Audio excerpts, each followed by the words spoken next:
It's going to be a fascinating few months ahead. But already the footprints are showing on the old part of the pitch. It's a cold day, overcast.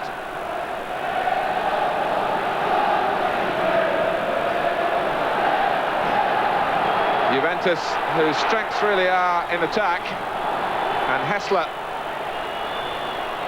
carrying them forward here. It's his cross. Milan, who always like to push up and look for an offside, it's not forthcoming this time.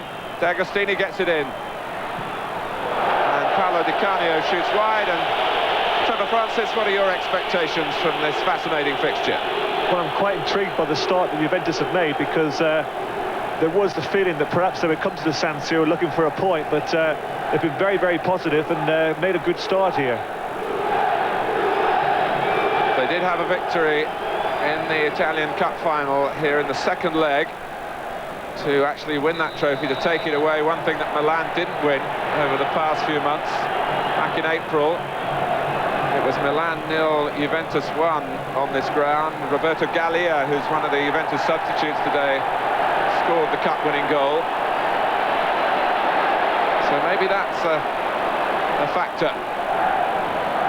But it would be important for Milan to make use of an advantage of playing at home that hasn't been as considerable as it should have been this season. And Karobi, the fair-haired understudy to Maldini at left-back, probing forward down that far side, and in the end there are two players down here. Karobi was tripped by Hessler.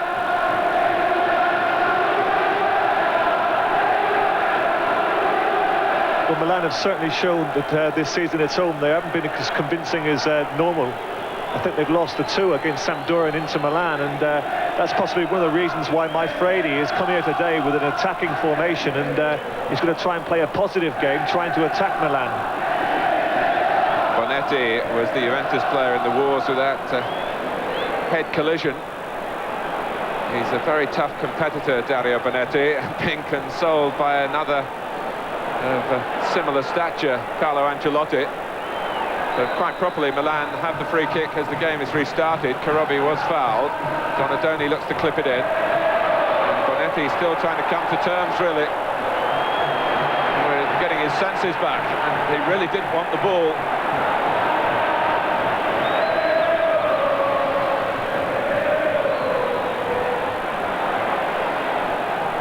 Baggio with some delightful juggling.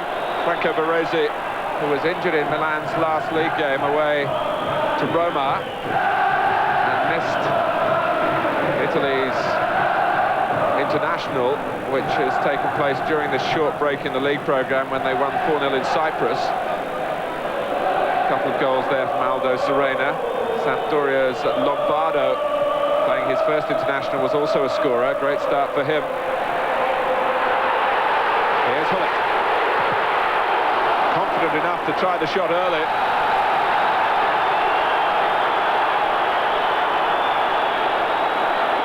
And undoubtedly, without Van Basten, there is going to be a great responsibility on Ruud Hullet.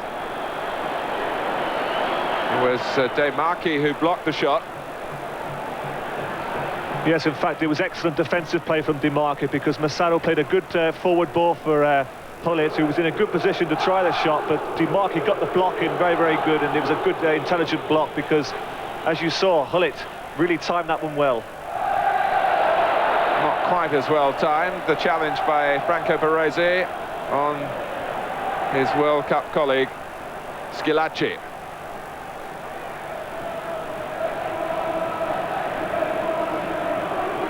Hessler making good progress.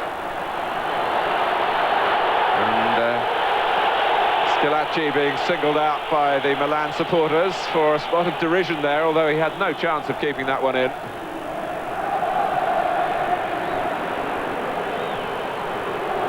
Coming to the end of the year in which Italy were expected to win the World Cup, there's been quite a lot of looking back over the past few days to things that might have been, to performances that were given by Schillaci and some that weren't by others. has been this poll in one of the leading newspapers here, which ended with Maradona voted as the most hated man in the world by the Italian readers, beating Saddam Hussein in that, which has surprised some people. It didn't surprise me, because Saddam Hussein didn't knock Italy out of the World Cup.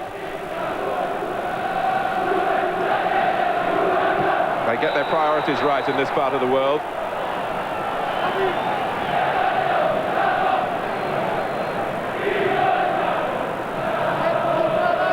So a very brisk opening phase to this Italian First Division fixture.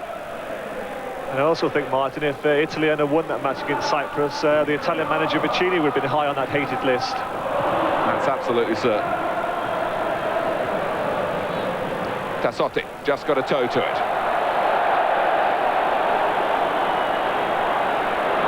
Corini, who's fitted in snugly, he's a current under-21 international.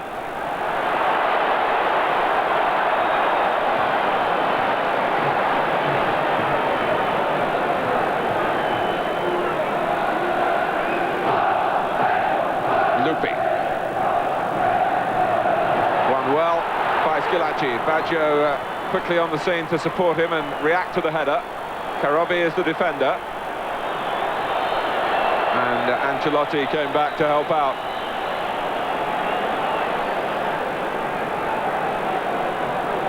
Juventus have only lost once in the league since Baggio joined them. That was away to Bari last month.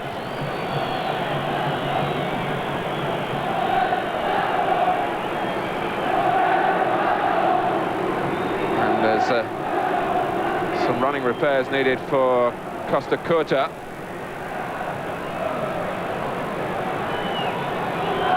Costa Curta was in that Italian squad away to Cyprus. He was a substitute, didn't get into the action, but a step nearer becoming a full international. Undoubtedly his career helped by playing alongside Franco Baresi.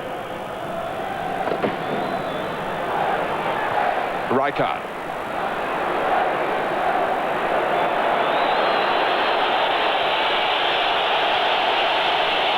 Well, the back pass not widely appreciated, but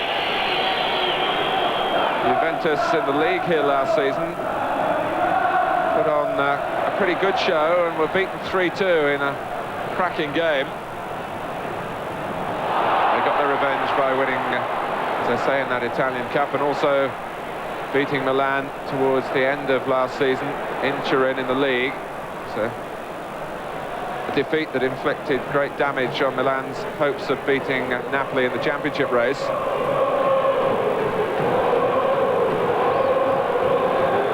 Costa Curta still mopping his damaged brow.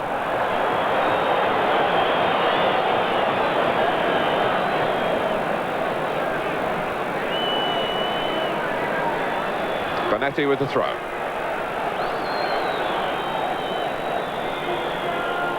Again, good work on the ball. It's an impressive start from Hessler to this match. He feinted to shoot. Milan played for offside and they got it.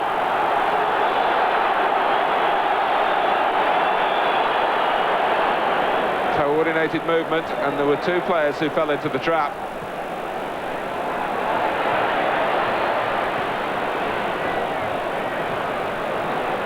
But Thomas Hessler showing well in midfield for Juventus. Baggio.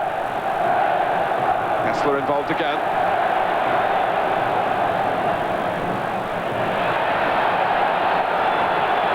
That's clever work on the ball by Karobi.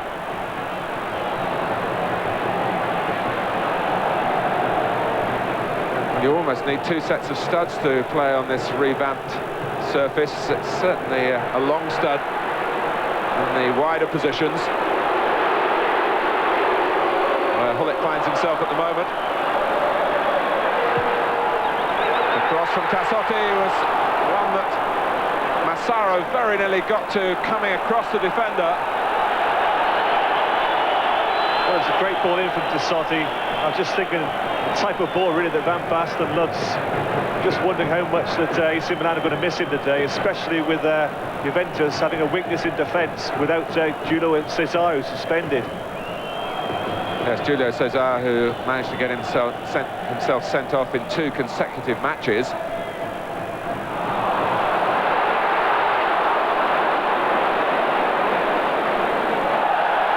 Agostini keeping the ball and rather embarrassing Hullet. And then a handball by Tassotti. Well, some referees would automatically reach for the top pocket and produce a card for that. Not the case today. Juventus settle for their free kick and look to make maximum use of it with Baggio. Carini.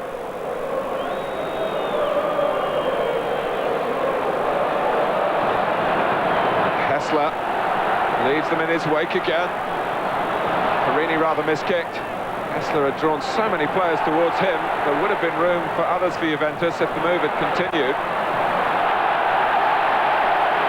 And Franco Baresi not hampered by the Christmas break, that's for sure. No, it was interesting when Hessler was making forward run that immediately Baresi marshalling his troops there to come out and play the offside trap. That's 4 occasions now in the first 12 minutes he's tried to play the offside game, and it's not something that I like. I think that we've seen once or twice Milan have tried to play this and they've come unstuck. It's a very risky business. Overindulging on the ball in your own half can be a risky business as well, even when you are the World Club champions. And Juventus were chasing for possession here. They got it, and in the end Ancelotti wrapped a not too friendly arm around Baggio,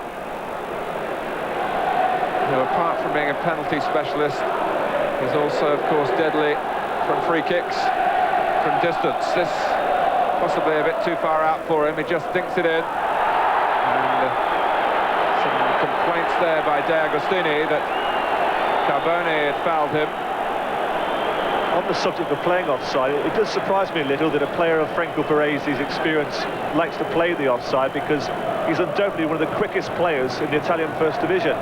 And I tend to associate the offside with players who perhaps don't have his sort of pace and who have to play it to compensate for their lack of pace. But Baresi is so quick, he doesn't need to play the offside. He's having a lot of work to do with Juventus looking good. With 13 minutes gone, and Pazzagli just grasping it. Schillaci coming in quickly. Hessler's cross.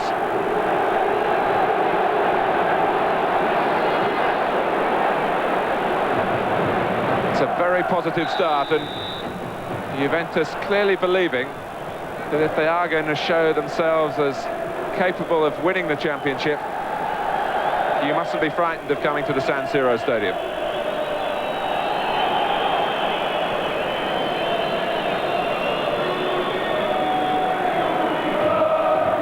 Oh, but the pitch again is going to make for mistakes. And that all really came because De Agostini didn't hit a simple pass cleanly. And Juventus were caught having to work it around at the back. They lost out. And Lupi had to halt Massaro unfairly. We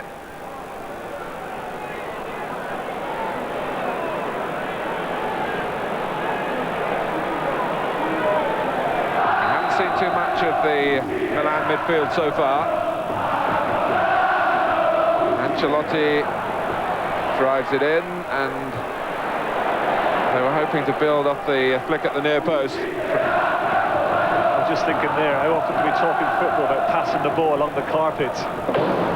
I mean, obviously the pitch is a slight improvement, but as you can see, it's very, very bumpy, and when the ball is passed along the floor, it doesn't run very even at all. It's very untrue.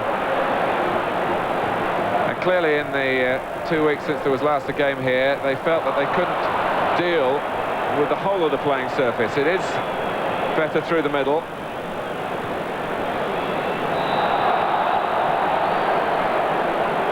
But it's surely only temporary repairs.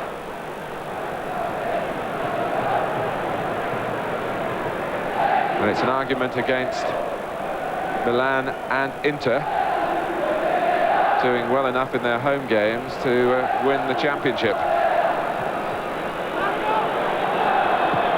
Tassotti for Hullet. Players to the left for Milan. Ancelotti trying to thread it through the centre. And neither Hullet nor Massaro was quite on the same wavelength.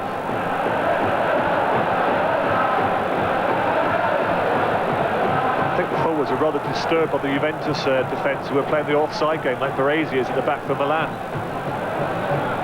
Pushing out very, very quickly, and they just couldn't find the space needed. Yes, my Freddy, like Arigosaki, has faith in the zonal system of marking.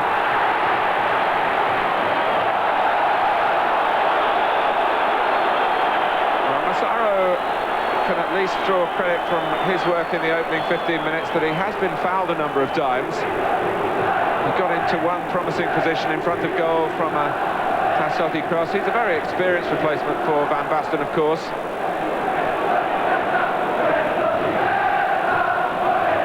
I'm not sure if I agree with you there, Martin. He's certainly been given a few free kicks. I don't know if they've all been fouls.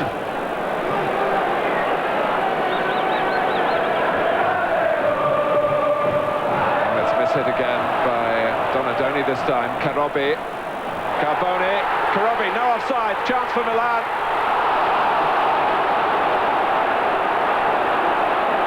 Tacconi was left exposed then by the run from deep by Stefano Carboni, and it bounced off the goalkeeper, off the left back and behind for a goal kick. Well, you saw exactly the way there to beat the offside trap. Carboni played the ball, continued running for the 1-2, and there's no way any defence, no matter how good you are playing the offside, can cope with that. Hullet not allowing himself to settle on the ball, wanting to play it in quickly, and Juventus with this back line not looking quite as convincing in using the zonal system of marking as Milan, who of course have practiced it for more years. Well, in fact, it was good, intelligent play from Carboni, because he just played the ball and followed it, and in this situation when the team is playing offside, it's not so much the forwards who can get in, but midfield players and defenders make him run some deep positions. They cause problems to the opposing defence.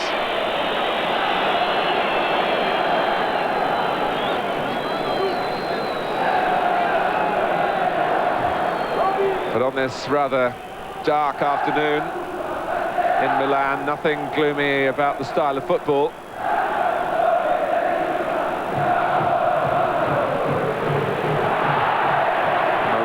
Caught in possession, and Donadoni fouled by Carini. Foul that time, Trevor? Most definitely, yes. It was good dribbling there from Donadoni. I think that's a trend that seems to be going out of our game. It's quite noticeable in this early period of the game that we see here Donadoni going past Carini, and he has to bring him down. And the most influential player probably in the first 15 minutes has been Hessler. And he's been influential because he's been causing Milan trouble with his dribbling ability. Yellow card for Carini, free kick to Milan. That's cost a quarter, and that could have fallen in Milan's way. Tacconi is a marvellous goalkeeper. I think watching him over the years, you do feel sympathy for him that he hasn't achieved as many international caps as perhaps his ability warrants. Senga has just been given the preferential treatment. He got in and really has been good enough to stay in. Pushed there by Ancelotti, whose international days are over by his own choice. On Baggio, who of course is very much a focal man for the Italian manager Vicini.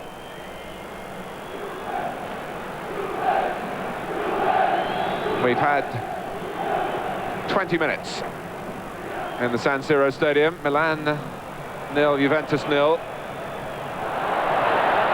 Here's Carboni.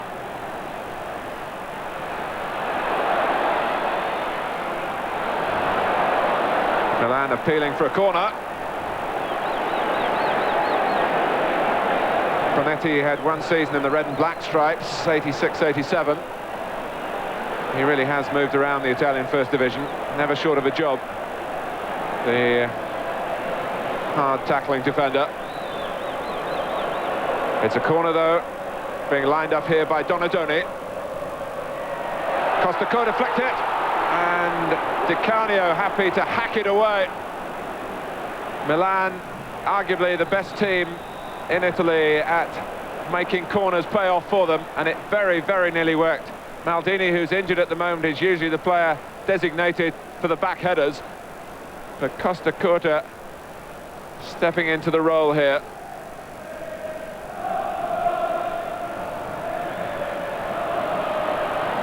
Schillaci. Dispossessed by Karobi, who's certainly looking the part. Yes, just taking up your point about Dario Bonetti, who we've seen many times on Italian television. It's interesting to have seen him playing in a right-back area, because we do associate him playing in the centre of the defence. And he's got a difficult task ahead of him today, because he'll be playing directly against Donadoni. Yes, he's playing on the right side and not looking comfortable there, as Lupi rather played him into trouble. Lupi and De Marchi in the centre. Massaro with the long throw. Frank Rijkaard hasn't been much in the picture so far. And Juventus knocking the ball around delightfully. Baggio. It's a pass that D'Agostini completed. Di Canio, can he get his shot in? Not quite. Karobi steers it back to Pazzagli, who's angry about the follow-up from the raiding right-back himself. Bonetti has been known to leave the odd foot in from time to time, and that was never his ball. Well, Bonetti's a player that I've got to know very well through my days in Italy, because I played for a couple of years with him at Sampdoria, and I have to say, that's a typical Dario challenge.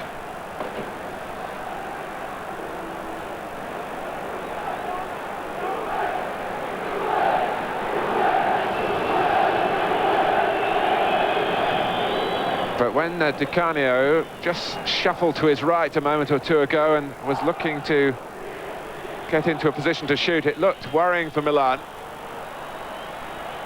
Costa Curta back to the goalkeeper, and that coming at a time when Milan have just been reminding us of the class in the side, having made an uncertain start against a buoyant Juventus.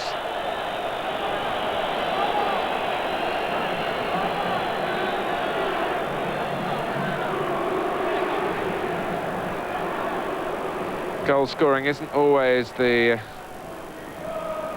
only barometer in the Italian First Division. There's so much talent, so much technique. Players who can make light of testing conditions. Bullet wanted a bit too long then. The coach for Juventus, Gigi Maifredi, just sitting down. For the Dutch era over in terms of the European Footballer of the Year. Gullit and Van Basten past winners, but Matthäus an almost unanimous choice for his work with club and country.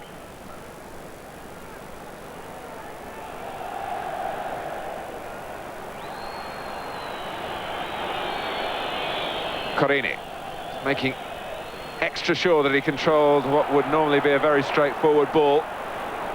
Donadoni. Ancelotti into feet. Massaro.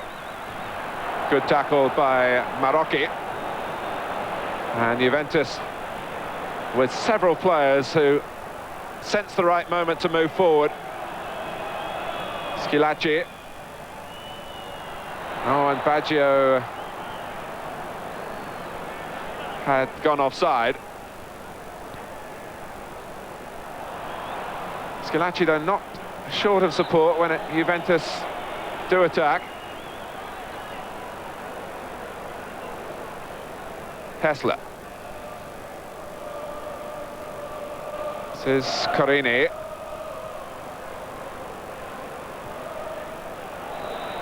And again, Baresi has got the chorus line.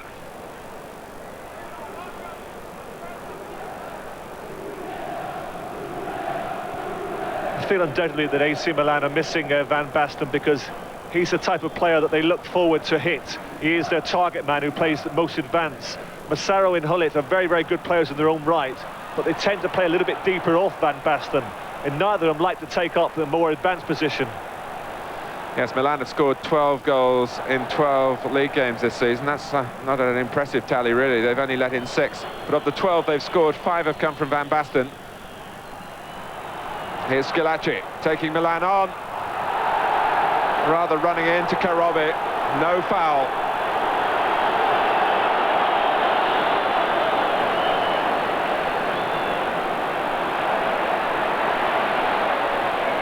Karobi came across him and was not trying to get out of the way, that's for sure. Baresi. Ball wouldn't quite run for Hessler.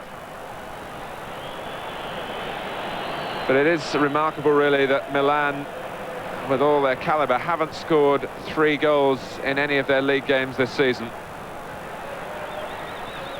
The wins have all been close, really, in terms of the scoreline. Can they manufacture a goal now? Rijkaard on the right. Ancelotti. It was well struck. Not an easy ball to take first time.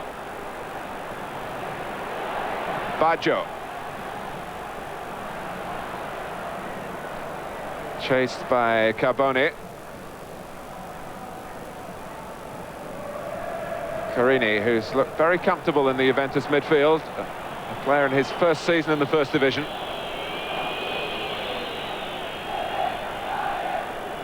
Hessler. Marocchi got the angle right to get it back to Hessler. Schillaci. There's so much promise for Juventus in the way they're constructing things in midfield, with Hessler leading the way. Milan started to move out, but that time Baresi gave some depth to the defending. He didn't feel it was right to play offside then.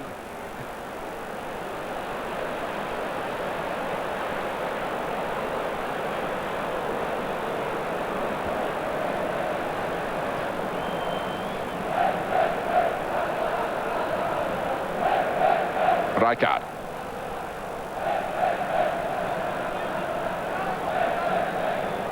Tassotti.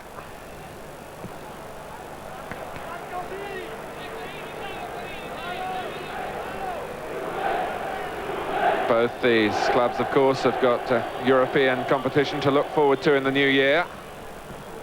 In the quarter-final stages. Oh, and Tacconi's come a long way. Hullet hits it towards a goal that wasn't exactly open, but lacked a goalkeeper. And didn't hit it with any power. There's a trip now by Marocchi on Tassotti. Tacconi came, but certainly didn't conquer. No, in fact, it was bad keeping by Tacconi. He decided to come, and he was never going to be there, and the ball fell loose to Hullet. And really, Hullet should have done better. That goes down as the best chance of the game, and it's a chance that he'll reflect on, that he probably should have scored. In fact, he's tried the volley there, but he could have stopped the ball, then taken it more comfortably. Of course, the volley is the most difficult skill in the game, and you saw there that he rather made a mess of it. And Bonetti was able to get back and make a straightforward stop before Milan could pounce again.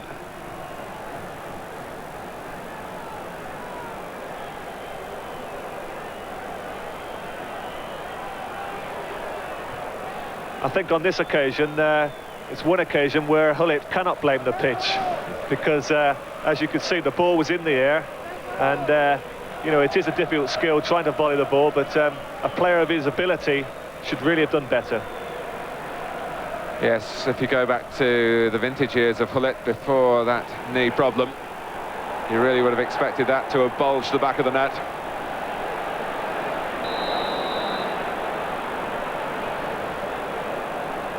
Half an hour gone.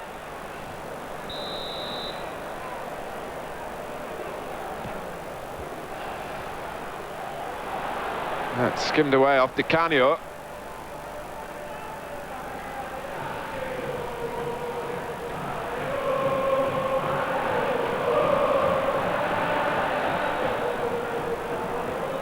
Rijkaard having to play on the retreat though. Baresi lifting it forward to find that Milan had fallen into their own trap. If Juventus were to win today, incidentally, it would be their 1000th victory in the Italian First Division. They, of course, have by far the most impressive record, 22 championships. But none since 1986, which by their standards represents a pretty barren spell.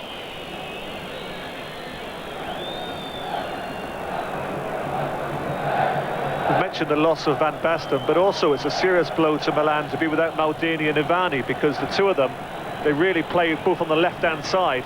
And I feel that without these two, it somewhat affects the balance of the team. They're having to play Karobi at left-back and Donadoni on the left-hand side, and I feel that Donadoni probably does more of his better work on the right-hand side of the field. But with the absence of Maldini and Ivani, they've had to reshape somewhat.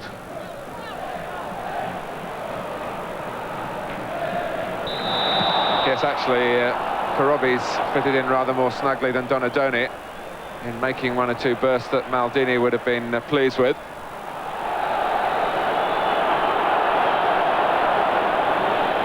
It's a foul by Rijkaard, whose troubles this year actually started against Juventus when he was sent off in the first leg of the Italian Cup final. That was a match in Turin.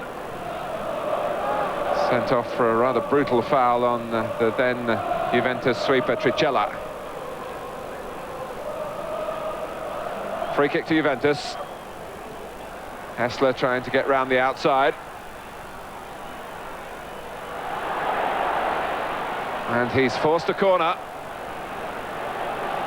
Not settling for the easy ball in with his right foot.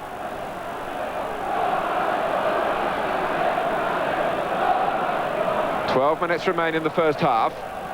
Not much between the two sides on the evidence of the opening 33 minutes.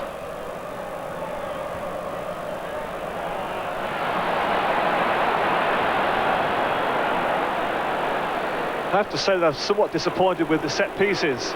Milan have had various free kicks from good positions, and there you saw Juventus wasting completely a corner put into Pizzali's hands.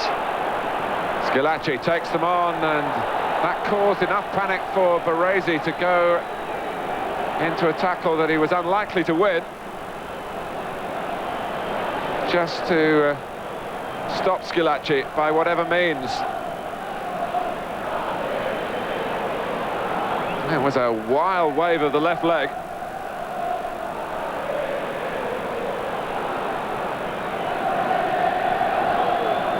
Well, undoubtedly in this country that would have received a yellow card from a referee, because that was a very crude challenge without any attempt at all to play the ball.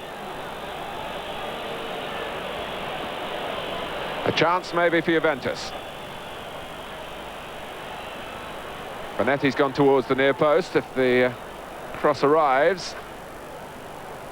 Baggio, easily dealt with by Karobi. One or two defenders committed forward by Juventus, and they needed some help from the others.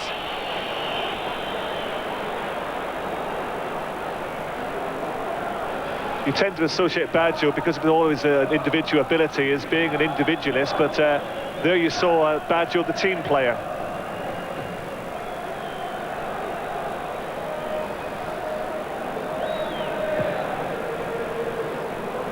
That's a fine pass too, of great range by Baggio. Marocchi, Schillaci hoping that he might have just made some contact there to guide it towards Di Canio. Paolo Di Canio, only 22, who started in the Italian First Division with Lazio, which possibly explains why recently he got sent off playing against Roma. There's been a lot of strong feelings there, even though he was playing for Juventus. And he managed to do that in a game that Juventus won by 5-0.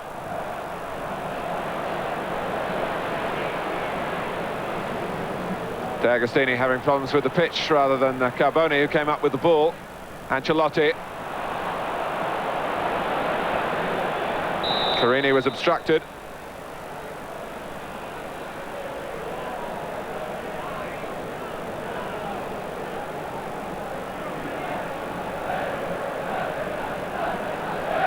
Seems to be more variety coming from the Juventus midfield. That hasn't led to any great number of chances.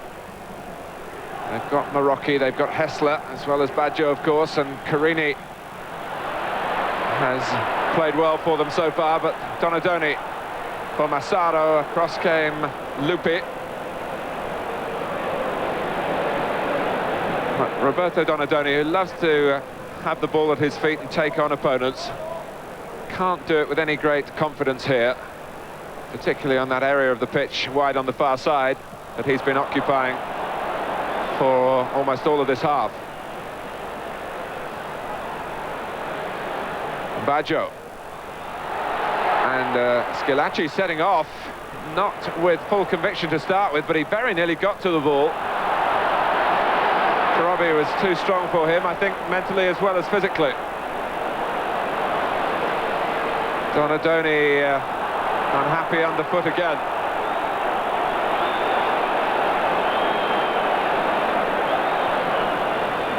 Ancelotti, that really does suit the defender. Carini with more angle on it. Di Canio rather jumped into his man then, and was reminded of that. News from Genoa, the other mega match on today, that Gianluca Vialli, Trevor Francis's great pal, has put Sampdoria 1-up against Inter.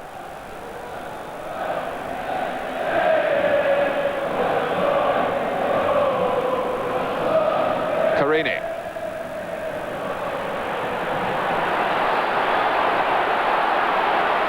Donadoni, and it's Franco Baresi who's up with him.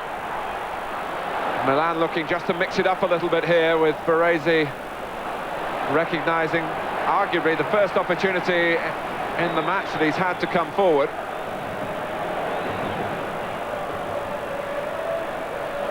Panetti's tackle.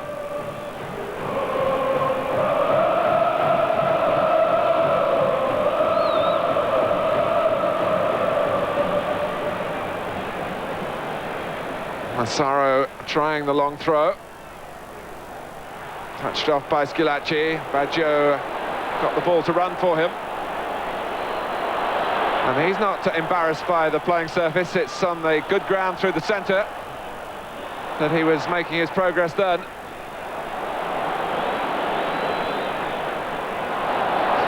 Which really is, in contrast, Trevor, to the basic principles of the game. Get it wide, we say so often, but here, that really is not to anyone's advantage. But you know what they say, Martin, that good players can play on any type of surface. But when you consider the type of players we've got here today, like Rijkaard and Hullet, and then for Juventus, I'll just leave it there for a second. Hullet, Carbone. With players like Baggio and Hessler, they literally cost millions and millions of pounds. And really, to display their skills, they do deserve better surface than this. Just over 5 minutes to go to half-time, a Milan corner. Angelo Carboni to take it. Oh, and it's blocked on the line from Costa Curta. Tacconi went down for it, but couldn't make it his. Carboni again. Well, hard to make chances in free play, but corners will always, if they work well, have some percentage. Costa Curta unmarked, bounced beyond Tacconi, and there was cover on the line.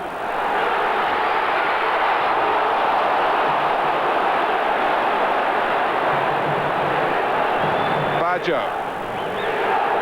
The home supporters encouraged. Baresi stepping in. Milan trying to mount a furious finale to this first half. in which they haven't been able to break through against the Juventus side that's shown plenty of class of its own. I commented earlier that Milan wasted a number of good opportunities from set pieces, i.e. free kicks from good areas. But in fact, they had two corners, one a near post flick on, and there you saw Costa Curta coming in the centre of the goal, almost scoring. But they've looked very, very dangerous. Donadoni.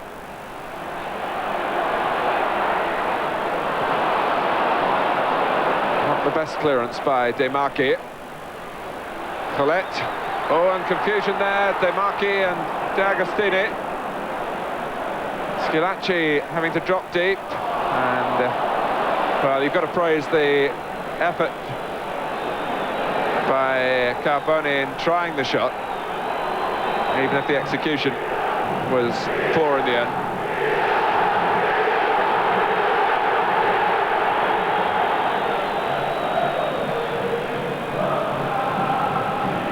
Having matched Milan for much of the first period, Juventus just finding it a little more difficult now as half-time approaches, but they'll be pleased to get a free kick now.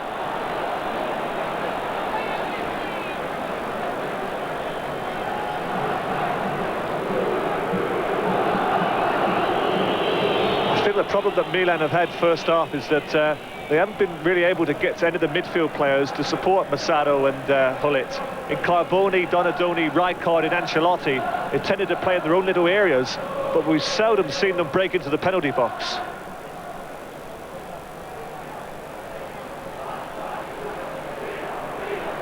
Hullet, that was guided down intelligently and accurately.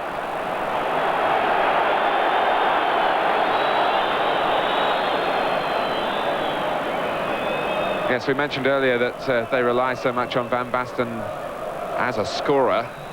Rijkaard's got 1 goal this season in the league, Hullet 1.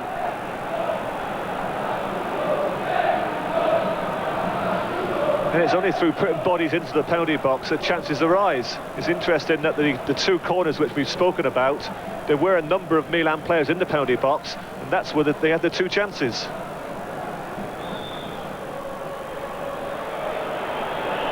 Bonetti. Oh, and Paresi needing a second bite at it. There wasn't much blame in the pitch that time.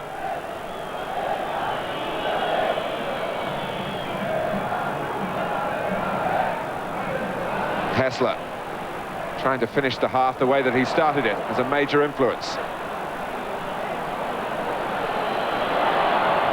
Great play from Hessler, and the cross not quite deep enough. His target was Giancarlo Marocchi. But he had a whole line of Milan defenders repositioning then with one turn as he looked to get behind them again, having checked back initially onto the left foot. Yes, he's actually been a constant threat to the Milan defence, and that's the type of player that Milan are looking for from Donadoni. You see him trying to break there, and that's what they must get more from Donadoni, because he's got exceptionally good talents, especially dribbling talents, but he hasn't really shown it in his first 45 minutes.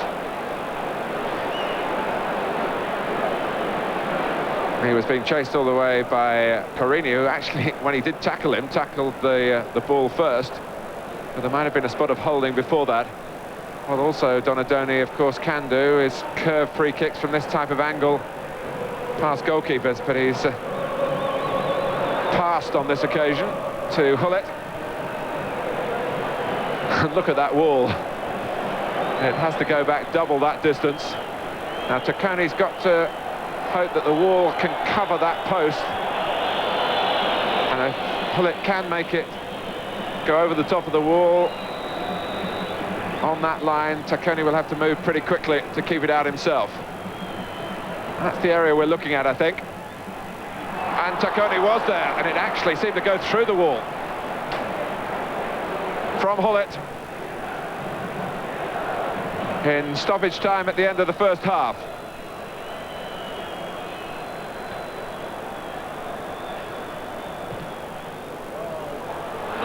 That was the use of an arm by Marocchi.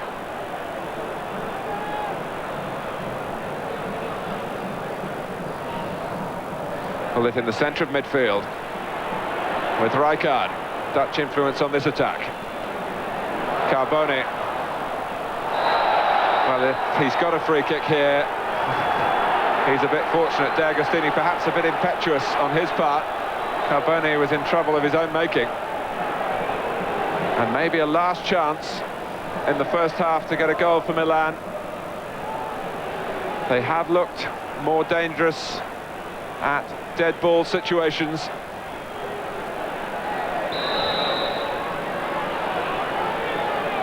Delivered by Ancelotti, but not straight away. He feels D'Agostini isn't back the full distance, and I think the referee might agree with him.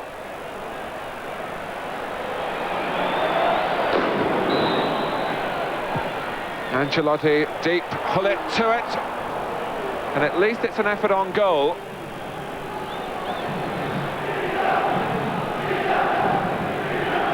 And maybe more weight to the Trevor Francis argument that if you do get more players into that Juventus penalty area, that Juventus may not be quite so clever at the back as that they possibly looked for spells in the first half when Milan were really operating with only Massaro through the middle.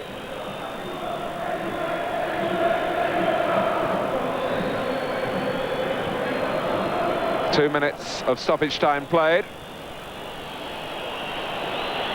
Referee Beskin checking again with his watch. And Juventus quite happy to see it through here to the first 45 minutes territorially, although Milan had far more shots. Juventus hardly managing one in anger despite their more inventive midfield play. And a good start for Donadoni to the second period to dispossess Bonetti. But initially, it seems, Donadoni will continue to operate as a midfield player wide on the left-hand side, which is something of a sacrifice of his skills. Massaro trying to propel the ball into the heart of the Juventus penalty area. And that's Ancelotti! Wow!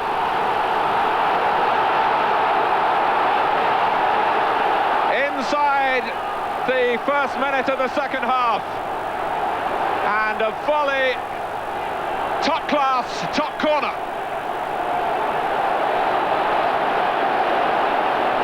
Well, that's the second look, and they can go on showing it as far as I'm concerned. Well, it was a great long throw-in from Massaro. You see Rijkaard in the penalty box challenging there, and it breaks to Ancelotti, and that's an absolute stunning volley. He did what Hullet failed to do in the first half. A magnificent goal. Just what the game required, and just what Milan wanted. And here comes Hullet. Carlo Ancelotti, 31 years old now. So many of these big games behind him. And he's always likely to pepper away at goal from outside the penalty area. But he caught that one perfectly. And Tacconi, well, he didn't have a chance to even think about the save. It was that well hit. And really, it couldn't have fallen to a better player. Undoubtedly, Ancelotti, he hits a real clean ball. He's got tremendous power from any sort of distance, and that was a tremendous shot. Here's Rijkaard. It's Donadoni lurking on the edge of the area and hoping to match Ancelotti.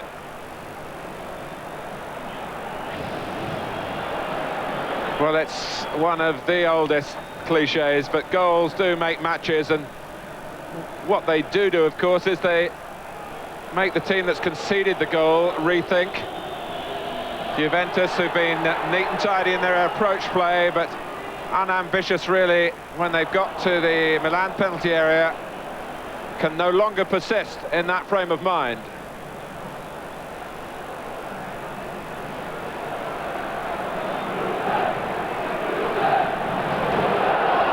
Costa Curta finding the ball dropping over him, and Thomas Hessler hoping to collect it. Had he done so in his stride, and it was by no means easy, the could have been the formula for the fight back then.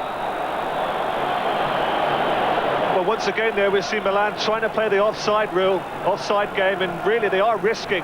Thomas Hessler, if his first touch had been better, he'd have been through for a clean shot at goal. They do risk, Milan, and I think that teams that continue to play the offside will eventually get found out.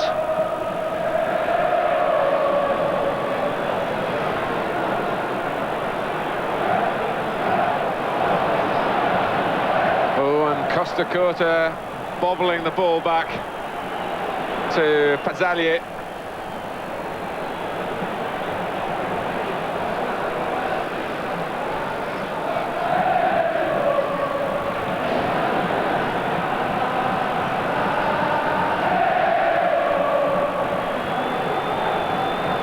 Well, how will Juventus cope? They've scored almost twice as many league goals as Milan this season. They're not short of attacking craft, although they haven't supplied Schillaci in quite the right manner as yet. Corini. Nicely working the triangle with Marocchi.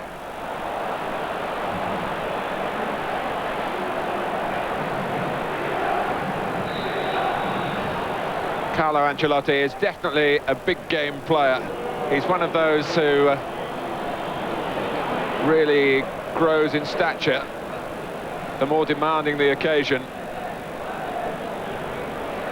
And he's found a goal worthy of the occasion and more.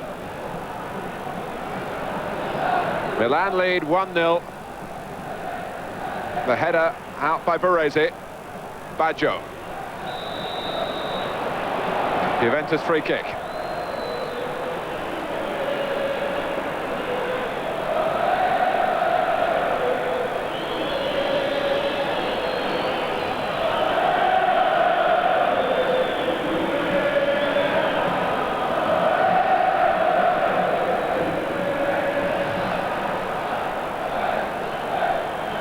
Baggio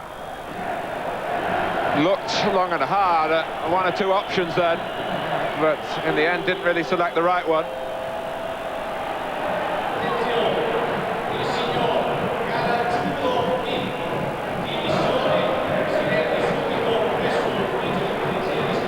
The only consolation for Juventus is that there's plenty of time for them to get level again.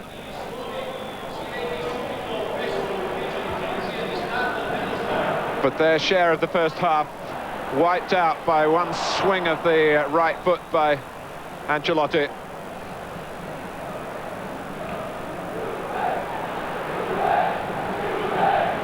Marocchi. Oh, and didn't quite come into the stride of Baggio.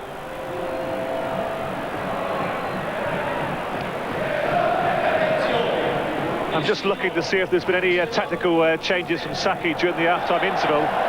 Appears the only one that he has made is that he's pushed Rijkaard forward into a slightly more attacking position. We mentioned first half that the midfield weren't really getting forward to support Masado and Hullet, and it appears now that Rijkaard is the man who's been asked to push forward into that area.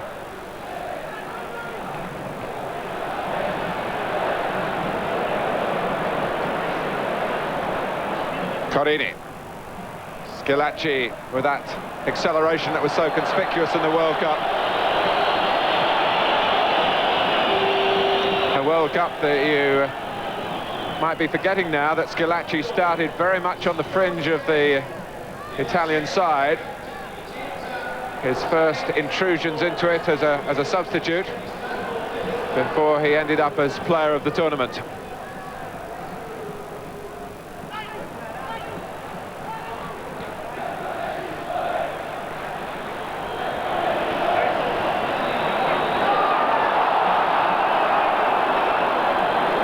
By Hullet on Marocchi. At least Trevor Ancelotti has shown us how to score goals on this pitch. You don't let the ball bounce. That's right, that's what I was mentioning first half with Hullet, a similar sort of situation. But as I say, Ancelotti is a tremendous striker of the ball, and that will go down as one of the goals of the season. Baresi.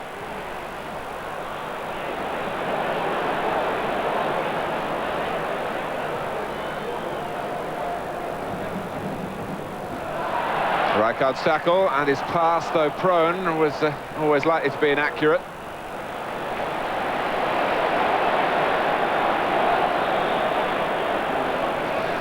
Important for now for Milan not to get too carried away with the exhilaration of scoring the first goal in this game. Massaro out tackling De Marchi. Gullit with perhaps a run on against De Agostini. Tassotti. Carini for Juventus.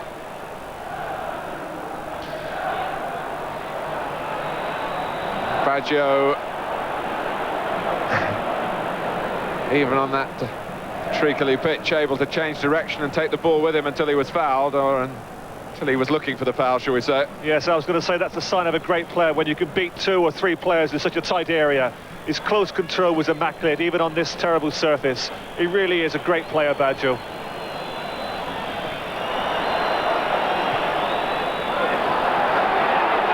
Rijkaard, pull it to the right. And now making the angle. Beautiful pass. And a classic goal again for Milan.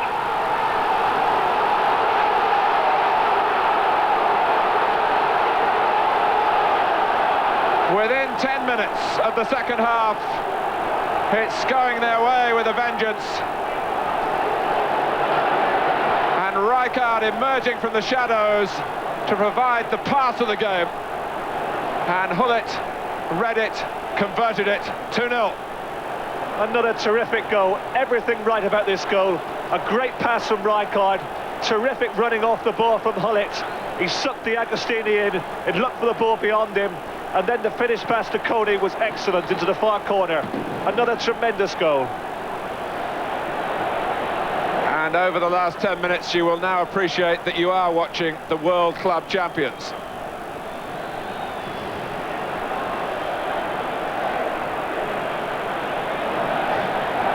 One goal was going to be difficult for Manfredi's team.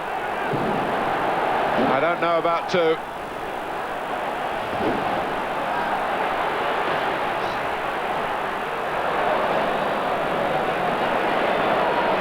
But they did themselves lose a 2-goal lead 2 weeks ago to Cagliari. They were the home side then. If there is any Milan complacency, which certainly Juventus were guilty of against the team propping up the Italian First Division. Handball by Frank Rijkaard.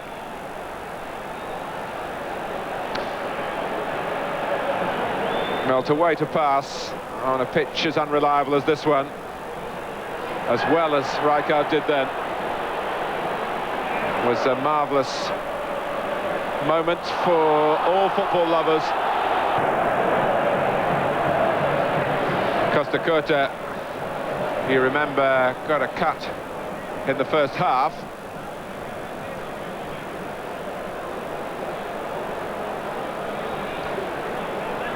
Milan get the offside the second time. They were appealing for it straight up, and it wasn't given. It's on the hairline there, with the blood trickling down into the eye, which is difficult, particularly for a player who will expect to head the ball more than most for Milan.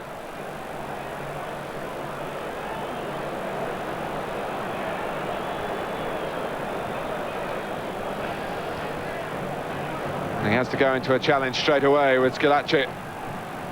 Ancelotti did well. Rijkaard.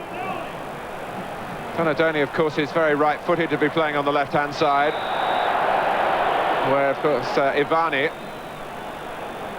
who does such a sterling job, was actually injured prior to the World Club Championship game in Tokyo and missed out on that trip. Yes, Ivani's not one of the big names that you associate with Milan. He's not, hasn't got the charisma of a Gullit or a Van Basten or a Donadoni for that matter, but he's so important to Milan because, as you say, he is left-footed and he gives the team great balance on the left-hand side. And he's so unselfish as well.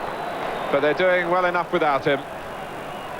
And what you have, even in trying conditions against testing opposition, if you have good players, then the chances are that they will produce something. And that's what's happened here. Free kick to Milan, 18 minutes into this superb second half for the home side.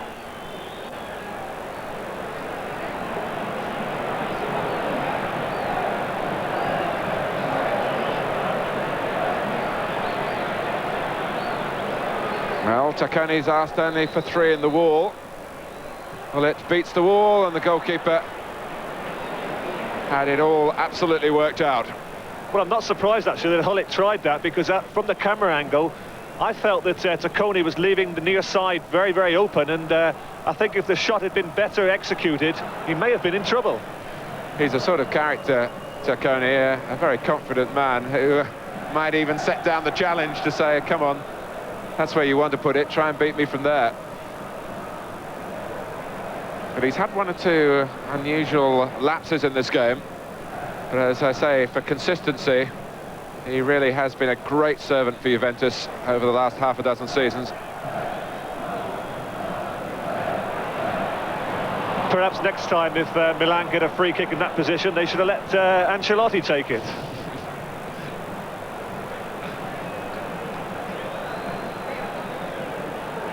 Laid off by Marocchi, and De Agostini challenged first of all by Carboni. Juventus haven't been able to change their style too much. It's easy to talk about the theory of tactical changes, but against the Milan side now that are mentally absolutely right, which wasn't the case in the first half, it's going to be a heck of a task to turn it back. Yes, and I think we should point out that we shouldn't forget the fact, of course, that Juventus are without Casaraghi, of course. He's been out for a while now with a dislocated shoulder, and they do miss his attacking power. The attacking power coming from Milan. Hessler, though, trying to trigger something off here for Juventus from midfield. Well, that's like playing on a ploughed field in there. And Baresi's obviously done that a few times, judging by the way he solved the difficulties. Great play from him. Suitably rewarded by the crowd's reaction. Tassotti's cross. Hullet trying to set it up.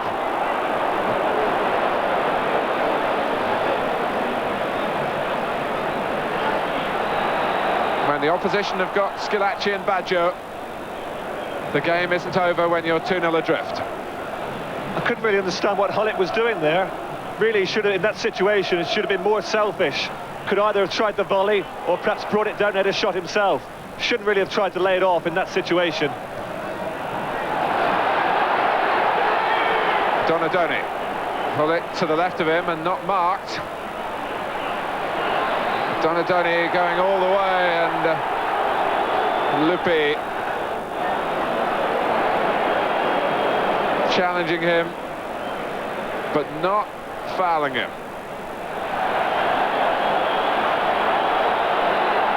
Certainly one worth scrutinising a second time. The referee was absolutely sure that Donadoni was playing for a penalty. Well, you could see that the way that Donadoni was running. He was running away from goal, going nowhere, and it was quite obvious he was looking for a penalty. In fact, looking at it, I thought it was Massaro once again, but no, it wasn't on this occasion. It was Donadoni.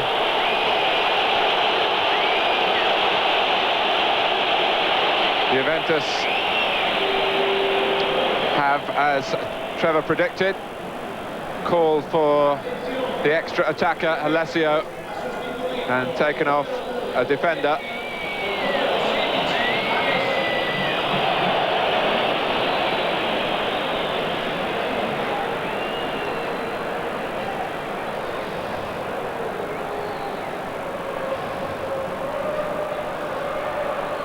Donadoni. Yes, I seem to gather, Trevor, from your time in Italy, that you and Massaro weren't the greatest of friends. Here's Donadoni, who's got a bit of license to get away from the left-hand side at the moment.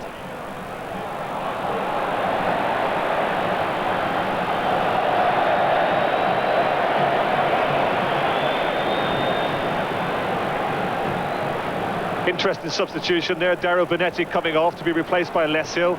A substitution that obviously met with the approval of the AC Milan supporters. Of course, Dario, a former Milan player himself, and well, they've loved this moment, seeing him being substituted, of course. They won't like it too much if Alessio starts playing havoc in the Juventus attack, which he's capable of doing in wide positions, but he's got to contend with the harder parts of the pitch. Harder in terms of difficulty, I mean. Softer in terms of texture.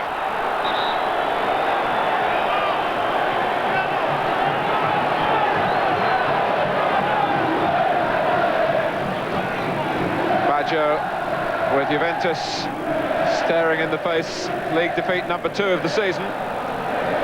But still a quarter of the game, just under, to go.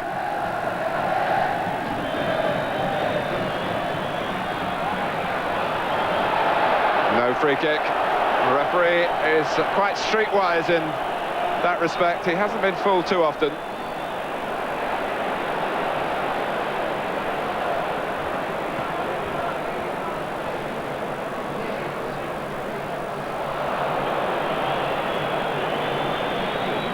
If it stays this way and Milan do get the 2 points,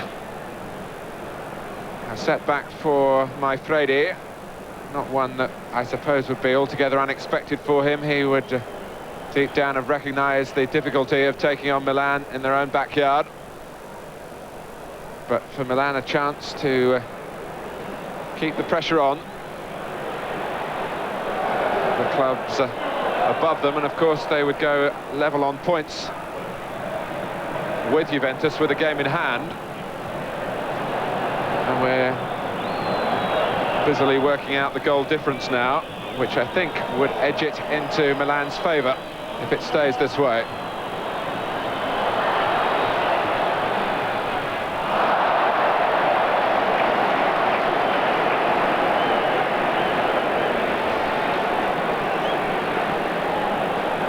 Yes, it's obviously in many respects a very, very big game for Milan today, and also you must remember they do have this game in hand, and the game, of course, is against Pisa, who are not one of the strongest teams in the first division. So with these 2 points, which I'm sure they're going to get now from this game, it puts Milan in a very, very interesting position. It's a home game against Pisa as well. Gullit. A little more space now, as you would expect, with Fredi having taken the tactical gamble.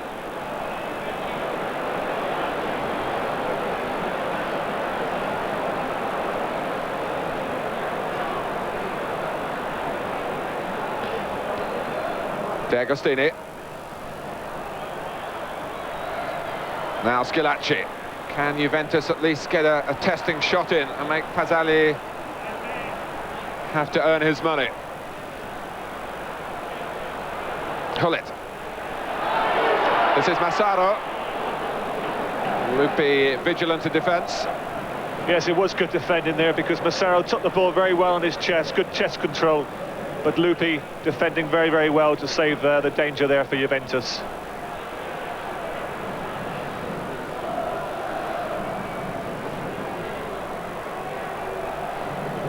One or two little tricks coming out now, and we started by saying that Gullit is getting closer and closer to his pre-knee injury form.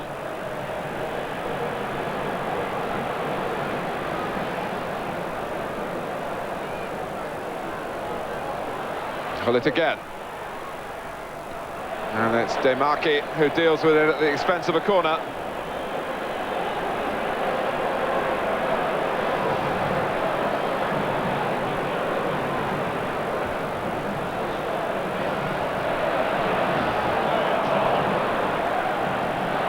Baresi had to play that under some pressure, but it very nearly provided a through ball for Rijkaard. Well spotted by Tacconi off his line. Kessler with this low centre of gravity and the ability to change direction and take the ball with him. It was interesting there that as the through ball came through to Rijkaard, it was like, I felt it was a 50-50 between Rijkaard and Taccone. It certainly would have been in England, but in Italy, Rijkaard just pulled out of it and allowed Taccone to take the ball comfortably. I think in England you'd have seen certainly a challenge on the goalkeeper there. I just wonder whether it's another little instance of Rijkaard being very conscious that he's had a bad year in terms of his on-the-field behaviour, and anything that could lead him into trouble just flashes across his mind.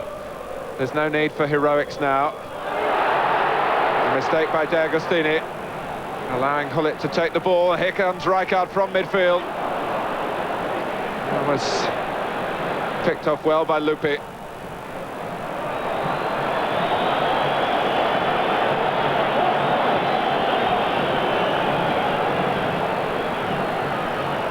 Yes, Lupi certainly defended well. 2 good interceptions there in the last couple of minutes.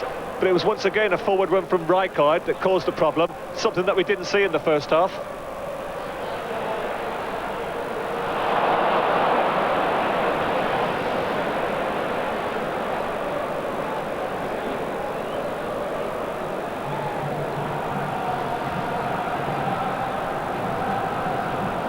Marocchi. And Milan winning all the tackles now.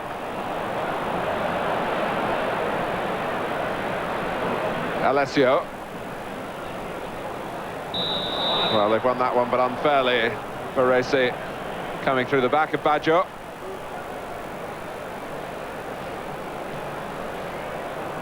Still 15 minutes to go, and if Juventus could poach a goal here, it really would be some finish. De Agostini. Schilacci jumping with Karobi. Baggio trying to lift it and loft it. Rijkaard hitting it into space.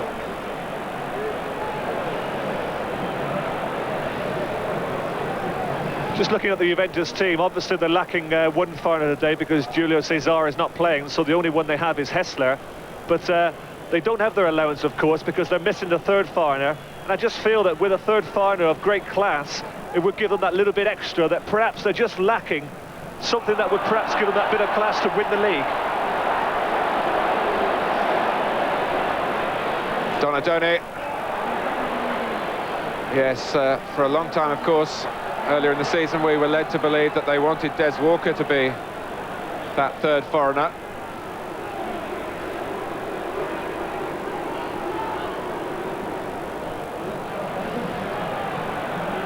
Ancelotti.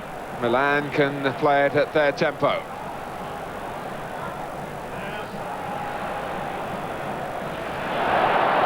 Tassotti. Milan not just settling for a holding operation. Just on that foreigner subject, of course, Leinikov and Zavarov and Rui Barros from Portugal were all given the push by Juventus at the end of last season. Yes, somewhat surprisingly, because I felt that you know, they didn't do that badly at all. And if you look through some of the teams that are challenging for the championship, of course, the influence that the 3 Dutchmen here have on the Milan team is quite enormous.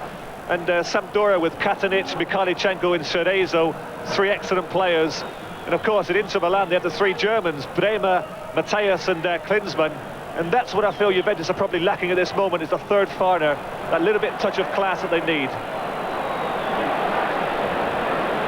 Donadoni.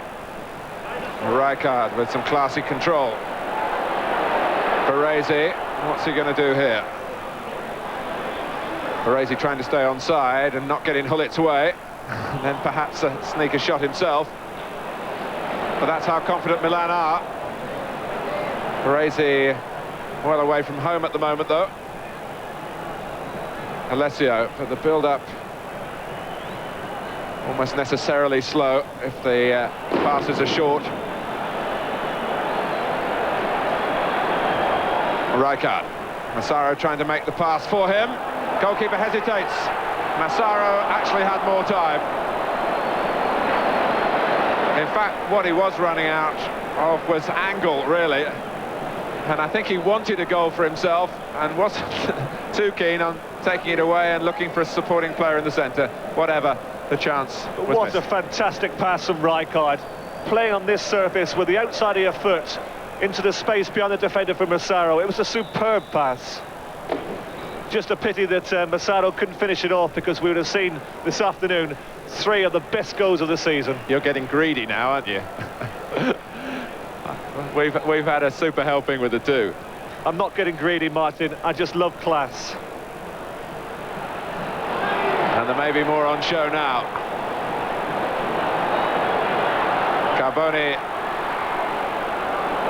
just hesitated for a moment, but the passing from Milan, as they pick their way through Juventus, who, to be fair again to them, they've now changed to hopefully be more potent in attack. Hasn't really panned out that way, although Di Canio trying to get his angle for a cross here, and he has done well. Donadoni, Milan first to the loose ball. Hullet intelligently holding his positions wide on the right-hand side. And finding Rijkaard. Might have thought he was offside.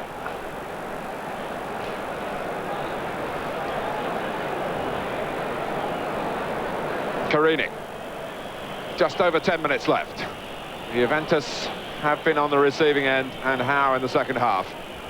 In the opening 10 minutes, a double blast from Milan. Hessler. Well played, Baresi. Against Baggio. Crowd enjoyed that. Yes, it's quite significant that whereas in the first half, little Hessler is on the ball now, and Baggio were quite dominant for Juventus. They've not really done much at all in the second half. Schillaci. Oh, there was a ball onto the right to Alessio, who settles for the throw. Schillaci not wanting to waste, though, a rare sight of goal.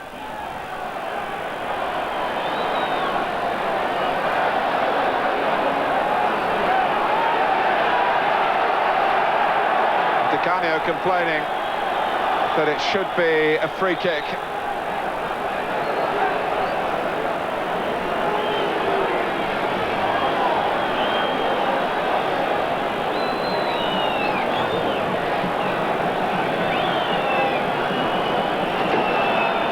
He's got more to complain about now, because he's being taken off, and Gallia will replace him. Gallia, who scored the goal that won the Italian Cup for Juventus on this ground against Milan last April. But really, he's more of a utility player in midfield or at the back.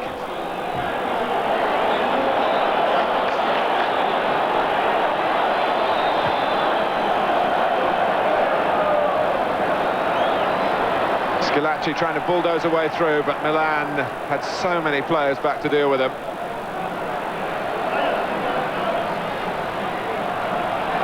Rijkaard.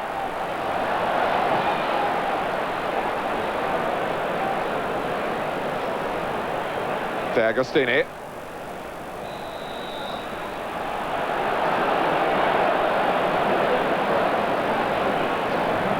Baggio picking himself up and trying to pick Juventus up. Schillaci. That's very positive play, just what Juventus need. It's brought them a free kick. And he's not dispirited by the position that his team are in. Now, once again there, we saw great skills in tight situation from Schillaci, putting the ball through Carboni's legs there for the nutmeg. That's the difference between the Italians, that in tight situations they're so good. They don't get flustered, they keep their control. Well, that's a roar gone up, I would think, judging by that Sampdoria perhaps gone ahead. Penalty from Vialli, we learn. Sampdoria 2-1. Hessler trying to pull it back to 2-1 here.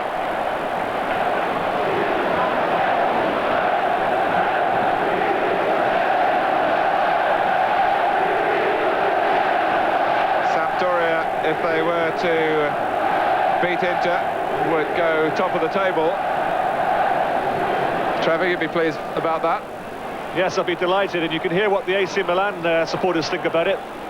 They've received that goal from Genoa as if they've scored a third here at San Siro.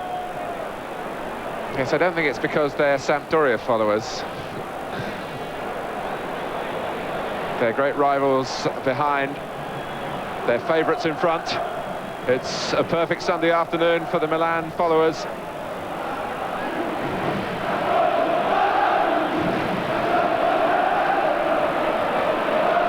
Karobi. Oh, and 2 feet used by Hessler. Now, if Sampdoria can hang on to that lead, it would be quite an achievement, because we have to remember that in the first half, they were reduced to 10 men, of course, when Mikhailchenkov was sent off. Coming off now is Hullet.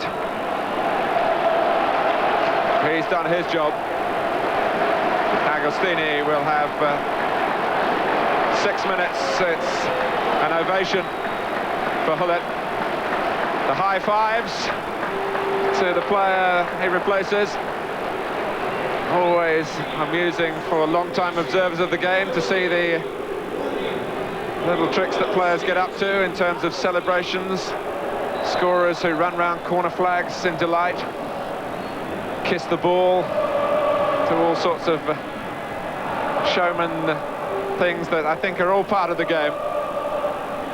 I remember seeing Trevor Francis score a goal, and he ran away in the traditional fashion when he played for Birmingham City, and there was a greater celebration from a teammate called Kenny Burns, who made me believe that the goal belonged to him.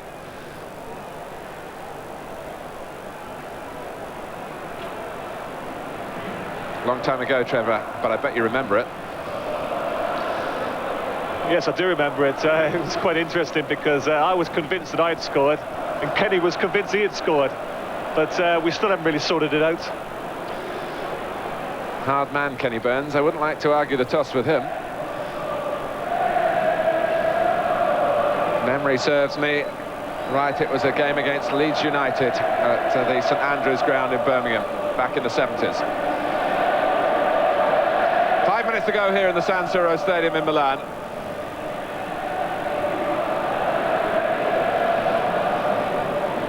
A game adorned by 2 wonderful goals, a volley from Carlo Ancelotti and a marvellously Dutch orchestrated goal, Frank Rijkaard, and Ruud Gullit the scorer. And Juventus still trying to locate the road back into the game for them, and they're running out of time.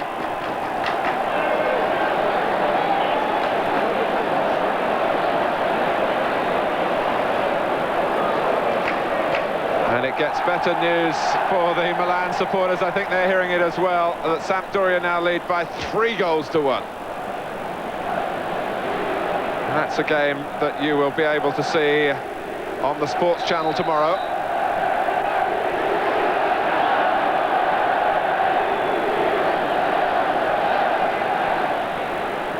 Baresi making sure that Karobi doesn't mar the Milan afternoon here. Whilst it's so easy to marvel at the dribbling skills of a Donadoni, or the passing ability of a Baresi, or for the shooting ability of an Ancelotti, what impresses me most with this Milan team is their work rate and their pressing. All good teams need to work hard, and this team certainly works very, very hard throughout the game.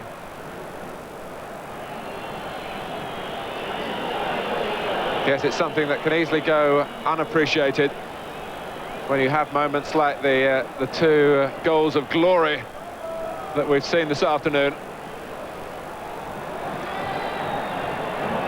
Baresi finding himself a little too close to Pazzali to be sure of the back pass. He had an alternative. I certainly feel you have to give credit to Arrigo Sacchi, because he is a very, very positive manager.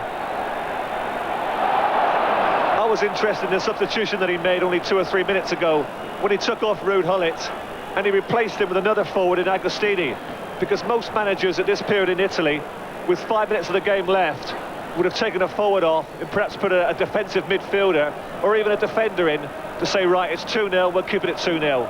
But that's not Arrigo Sacchi. He was prepared to gamble, well, not gamble, but to take a forward off and replace him with another forward. And try and get 3 goals in a league game for the first time this season. They got 3, of course, in Tokyo against Olympia from Paraguay. Gallia's come on to play at right back, allowing Alessio to take on the role vacated by Di Canio. Now, Agostini's introduction to this game is a painful one.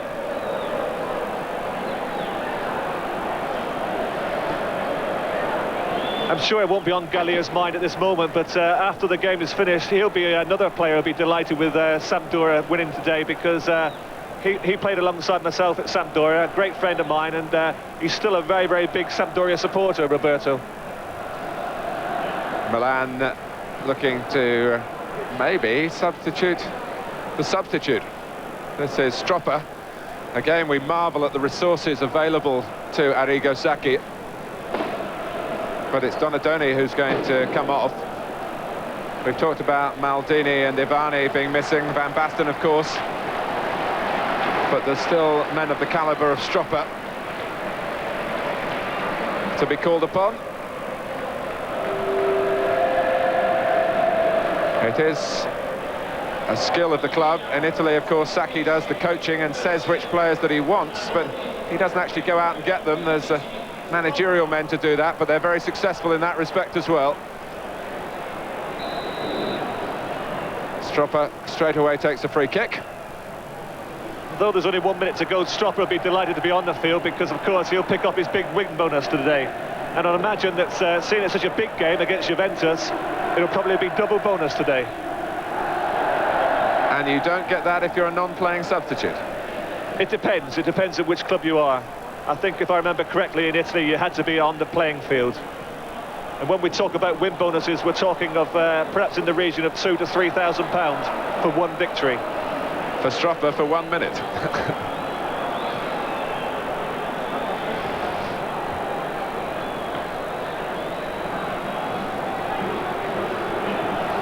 Back from De Marchi. There hasn't been an answer for Juventus, but that's not a great deal of criticism, really. It would have taken a great side playing really at their best to have replied in kind to the 2 goals that Maifredi's men have conceded here.